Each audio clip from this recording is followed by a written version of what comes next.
Good morning and welcome to America's Home Cooking. My son brought in these really thin steaks, and I don't know the name of them, but I know they're beef, and that's about as far as I can go.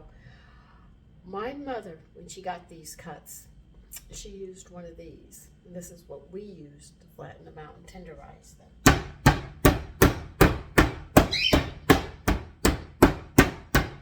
Because see, they're thick like this, but you're going to pound them down. And you do both sides. You don't have to be vicious with it. When you cut chicken cutlets and you want them thin, after you take them off the bone and all, use the flat side of this. I'm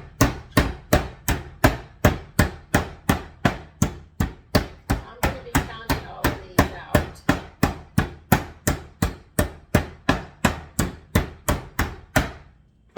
And I will be back. Now that I've pounded these thin, you can see how thin I really got them. You can sit there and make sandwiches with these.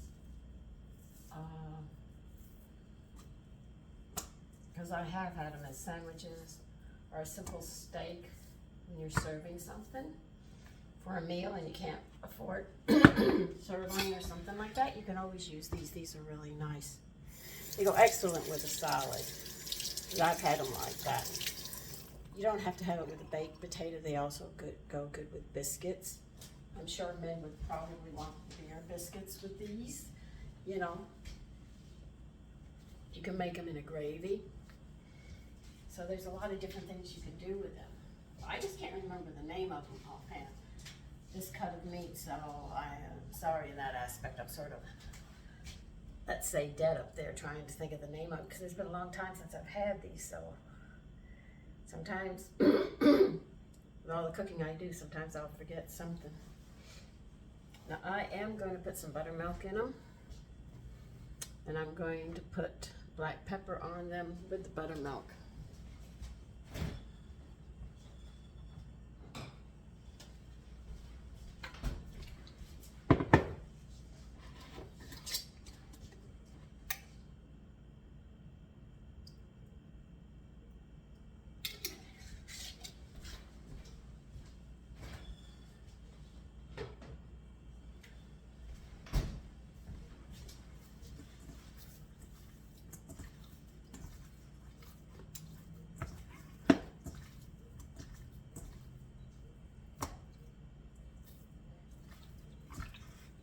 See, a lot of people will buy, they use these cuts and they'll make cube steaks. You know, they run it through the machine. They have small pieces of meat and they run it through. If you ran something like this through it, you'd end up with a huge piece. But if you don't run them through the machine, you can mallet them like that.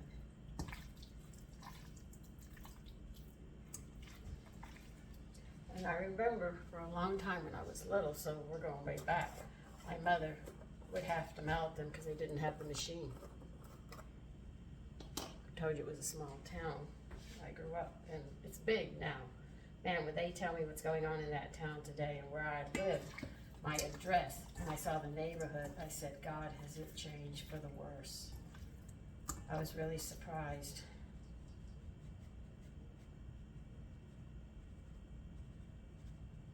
The contractor actually showed me how I said, how can you find out where I lived? He said, give me the address, I'll find it. We Googled it, and I went, oh my God. And I could see the neighborhood. I saw South Polk, Crockett Street, Anderson Street. I was really surprised. So much had changed. So much had changed, and yet so much had remained the same, you know? I remember when we got a junior college in town, we only had a high school. And I guess all the elementary is all still in the same area. Okay, that's what I'm gonna do with them.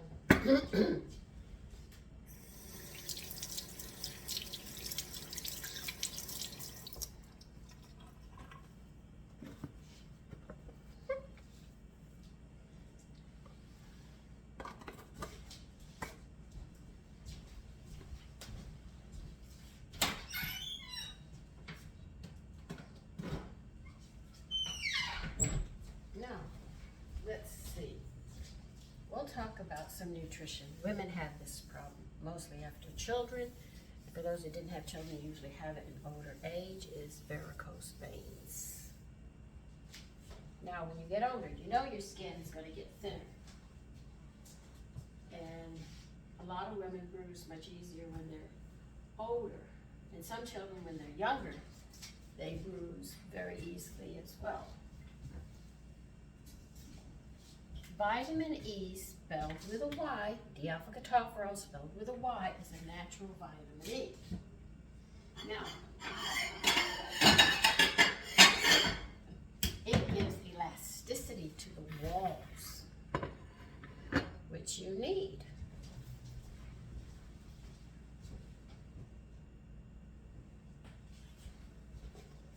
If you're deficient in it, you will find that you won't be able to, when you get hit or something, you're going to bruise much easier. And vitamin C, now you got the elasticity with the vitamin E, but vitamin C with bioflavonoids, not the regular ascorbic acid, it's got to have the bioflavonoids with it, actually keep the walls stronger from breaking down. So, though your skin gets thin, your varicose veins actually come from, not from old age, but actually a deficiency in your diet. And that's where we end up with varicose veins. Now, if you get hit, and I can prove this, is I have a varicose vein, but it happened to me when I was a little girl. We were in the gym, and we were supposed to spread our legs and touch our toes over here, and touch our toes over here. Well, my teacher wasn't happy with me. So she wanted my legs spread further. Or she grabbed them and she pulled them, and I got a pain in one of my legs. Didn't pay any mind to it. I just continued because I was already on her. She just didn't like me and I didn't like her. She liked brassy females, young girls that had an attitude. That was her thing, because she was like that. So I could understand that. I'm just pretty much the opposite unless you get me angry.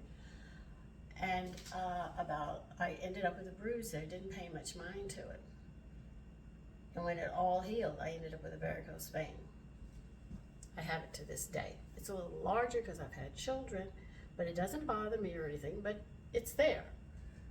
So at that time in my younger life, I didn't get enough vitamin C with bioflavonoids or vitamin E, and the skin, the vein, couldn't stretch to its full capacity and further because they're supposed to, because I was not getting enough of that I ended up with that problem. But I don't have them now, but that one I do have. So if you have these big black ones, black and blue ones on your legs and stuff, realize your skin gets thinner when you're older, but if you didn't get the vitamin E, the natural vitamin E, enough of it, or enough of vitamin C with the bioflavonoids, this becomes an issue. And it's from years of malnutrition in that area. Now, I'm going to get some other stuff together and I'll be back. Okay, I put some butter and some oil in here. I added some whole wheat flour to my breadcrumbs that were seasoned here. And I'm going to drench them in here. And I used whole wheat flour.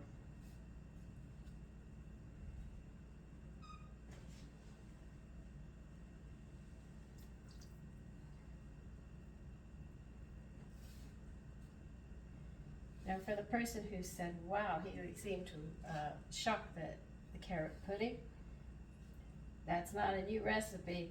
That came from 1796. I put the year of the cookbook on it because when I make those recipes, you're always going to see the year that it comes out of that time frame. I want to get a 1786 one.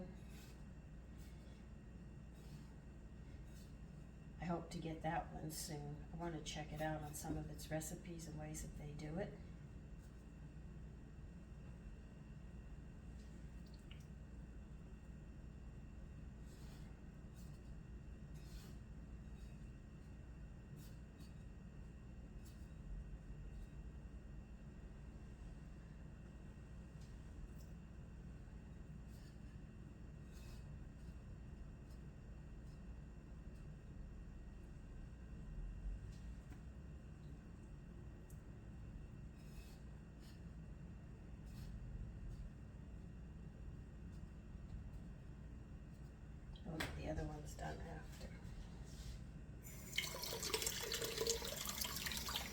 Well, that same gym teacher was a hunter. She hunted with her husband. Well, she came back and she could not use her right arm. And we couldn't understand. She came back with it with a sling. And because it was summer, she had short sleeves. You know, because when it's 90 and you're in the gym, believe you me, you don't want a ton of heavy clothes to cover up. She was bruised from here, her whole arm down to her elbow, came across her chest because she had a blouse that went here, so we could see it literally went here. And the students that liked her asked her what happened. And she said she went hunting, but she didn't put the gun and wedge it in her shoulder tight enough. And because she didn't, it slammed into her joint. And she was so unhealthy that she bruised, it went under all the way down here. I mean, it was just literally cut, you know, a big bruise on her arm. So she wasn't very healthy. And I think it was about a week or two before she could start using that arm again. And she said it was her stupidity because she didn't hold her gun right. But I now know the reason she bruised so poorly was because she wasn't healthy.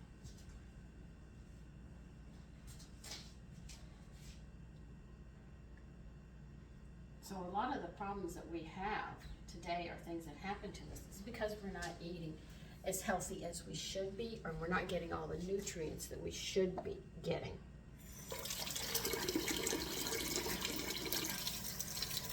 But they keep playing with our food, so we're not even sure, even if we eat well, are we getting everything that we need? And the only way you really know is as you get older, your looks will tell you. Are you healthy? Are you weak at 50 and you can't do what you did before? You look like you belong in the crypt when you're 30 years old.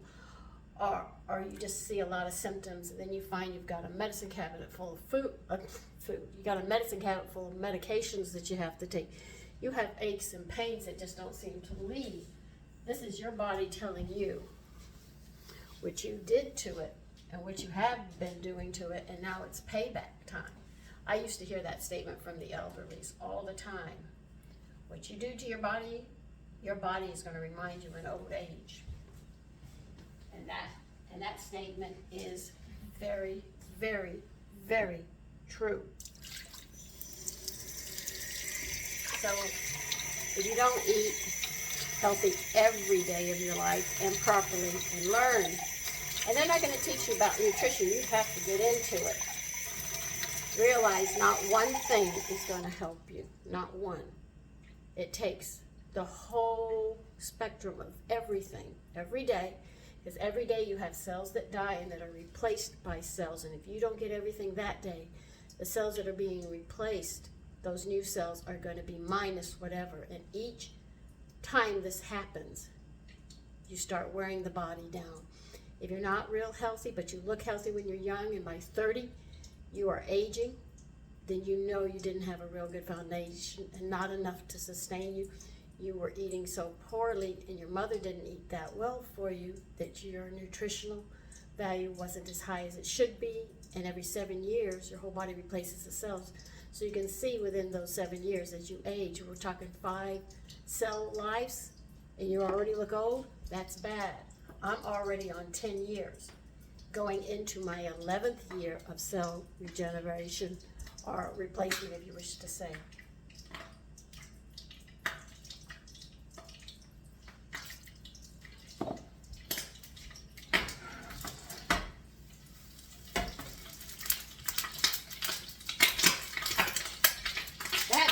Water in the butter.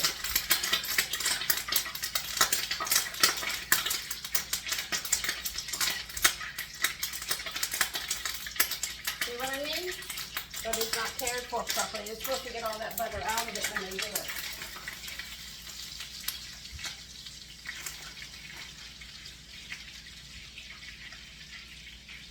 That's how you know. So, some of the weight of your butter weighing a pound has water in it. That's why some women are making their own butter now. They'll buy the heavy cream and they work out that water and everything else.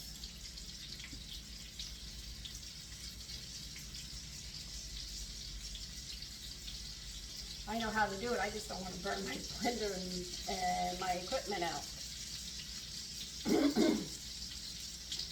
Maybe I should go back to doing it.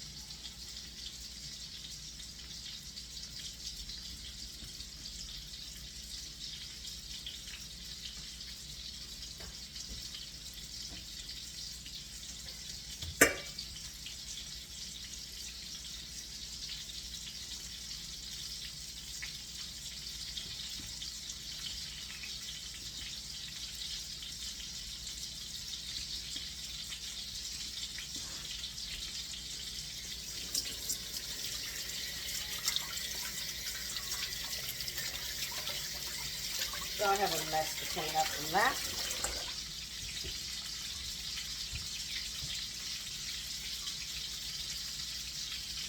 Which I am not happy about. And then put it on this, I guess.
So I'm going to continue frying these up, and I will be back.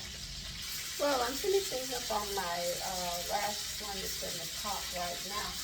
Another group of people that get varicose veins are pregnant women, because as they put that weight on, which is in the center, it goes down to those legs. If you don't have the vitamin E and that vitamin C, those veins swell and swell and swell.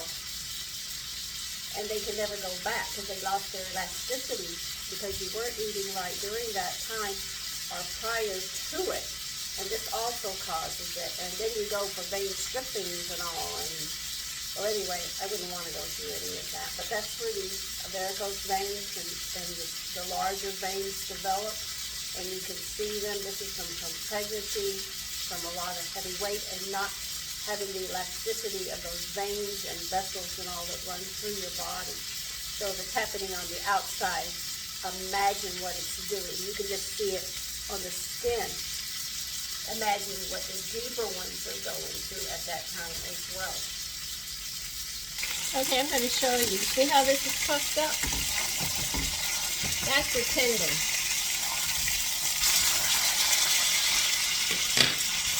And unless you cut that tendon, it curls up like this. So you have to find it. This one's on the edge here.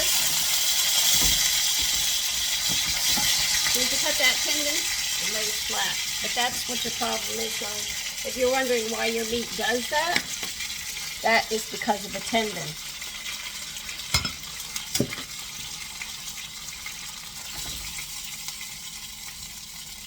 Let me turn this off for a minute. Okay. We're going to make the gravy and go over the meat here. All of this that you see here is actually drippings. That's all it is. I have about 3 tablespoons there. So we're going to make a roux for you who have not been following me for a long time. That is an equal amount of flour and fat, which you get from the meat, or that you cook the meat in, which already has its flavor. put equal amounts in, and we're going to toast the flour. I'm using white flour. Let's show you that I use many different flours.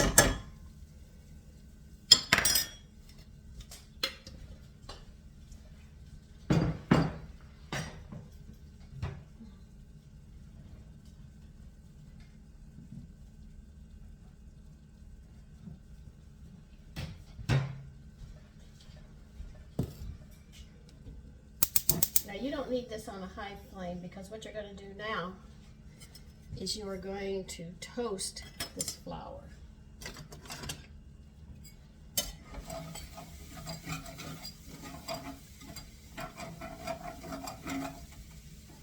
So when you hear the instructions say a roux, you know exactly what you have to do.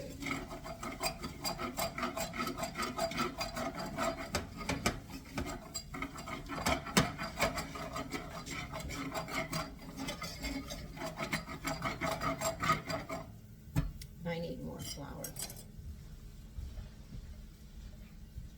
It's actually an equal amount.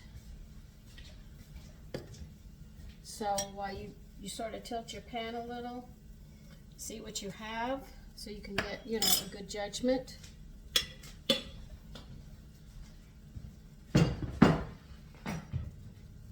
Now you can make a milk gravy over this if you wish, using milk, but I am going to use my stock, because I have a lot of stock away right now.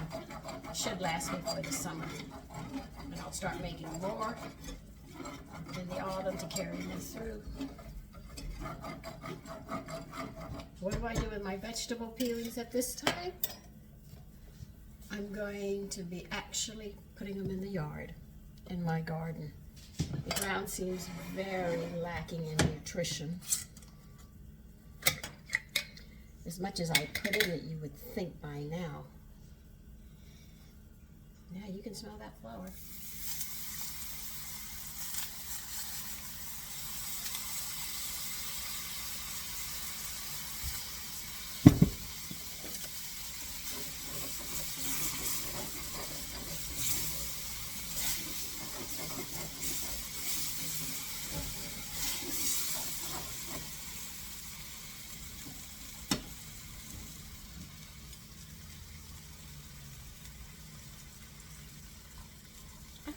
Don't you dare.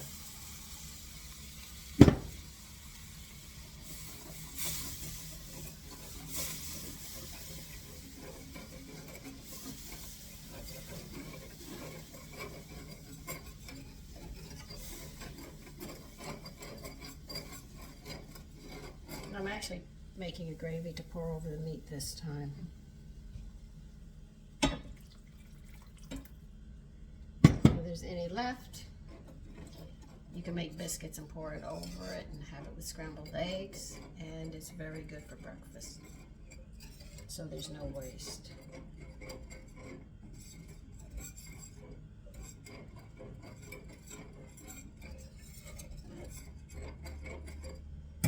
Stocks are so rich when you make your own stocks with all the flavors of the vegetables and stuff. You don't have to add a lot of different seasonings to your gravies. When you use milk or just water, you're going to have to start adding other seasonings into it. But my stocks are so rich with so much flavor that I don't really worry about it. Because I knew I was going to make a gravy, I could add the salt here, and then it'll be poured over the meat. So my family will still get salt, but they won't get as much. Because see, people say, well, they salt the meat, then they salt the gravy, then they're going to salt the biscuits or the mashed potatoes, then they salt the fruit and the vegetables that are, if you use a dressing and it has salt in it. You start adding up how much salt they get from one meal. So I cut back on the salt by not putting it on my vegetables when I cook them. If I'm cooking meat, unless I am instructed to do it, I will do it only then. But if I'm not instructed with it, I won't do it. You won't catch me doing it at all.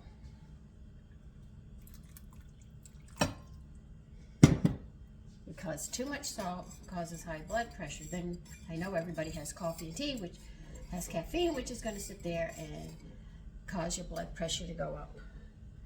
Then you buy breads that's already made, and they add extra salt as a preservative into it with other things, so there's extra salt there. And you start adding up on these instant meals and stuff, and you'll see how much salt you put in. And then you have coffee throughout the day. It just adds up to a lot. Then you have fries, or you have chips. Chips, oh my God, chips are loaded with salt. Soda has salt in it.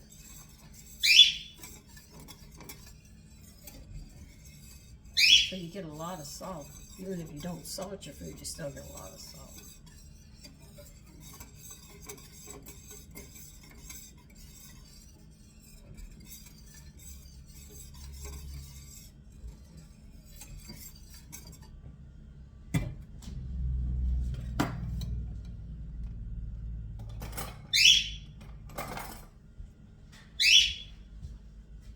Some people say, well, I'm not going to change my diet. I'd rather take the medicine. Well, it's a choice we make.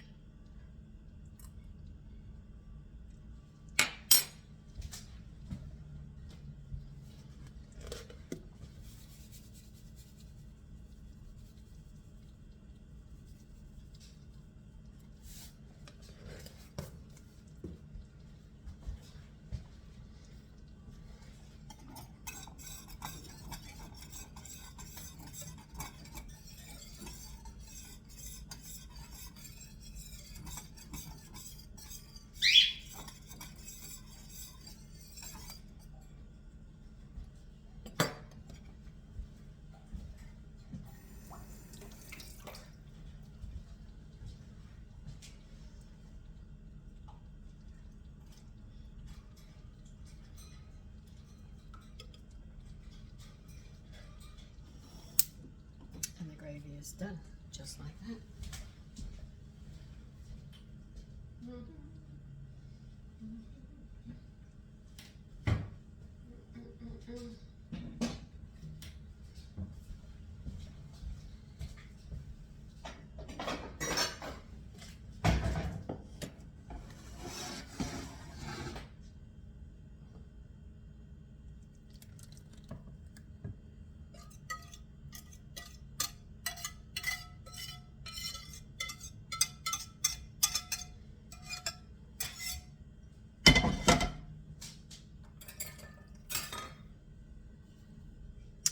And that's it. Now, because I used breadcrumbs for the steaks here, when you eat pour the gravy over it, you're going to taste little crunchy pieces in it. And that's the breadcrumbs. And the breadcrumbs I had made from my own whole grain bread that I had toasted. Well, I really broiled them. And as they dried out, I grated them.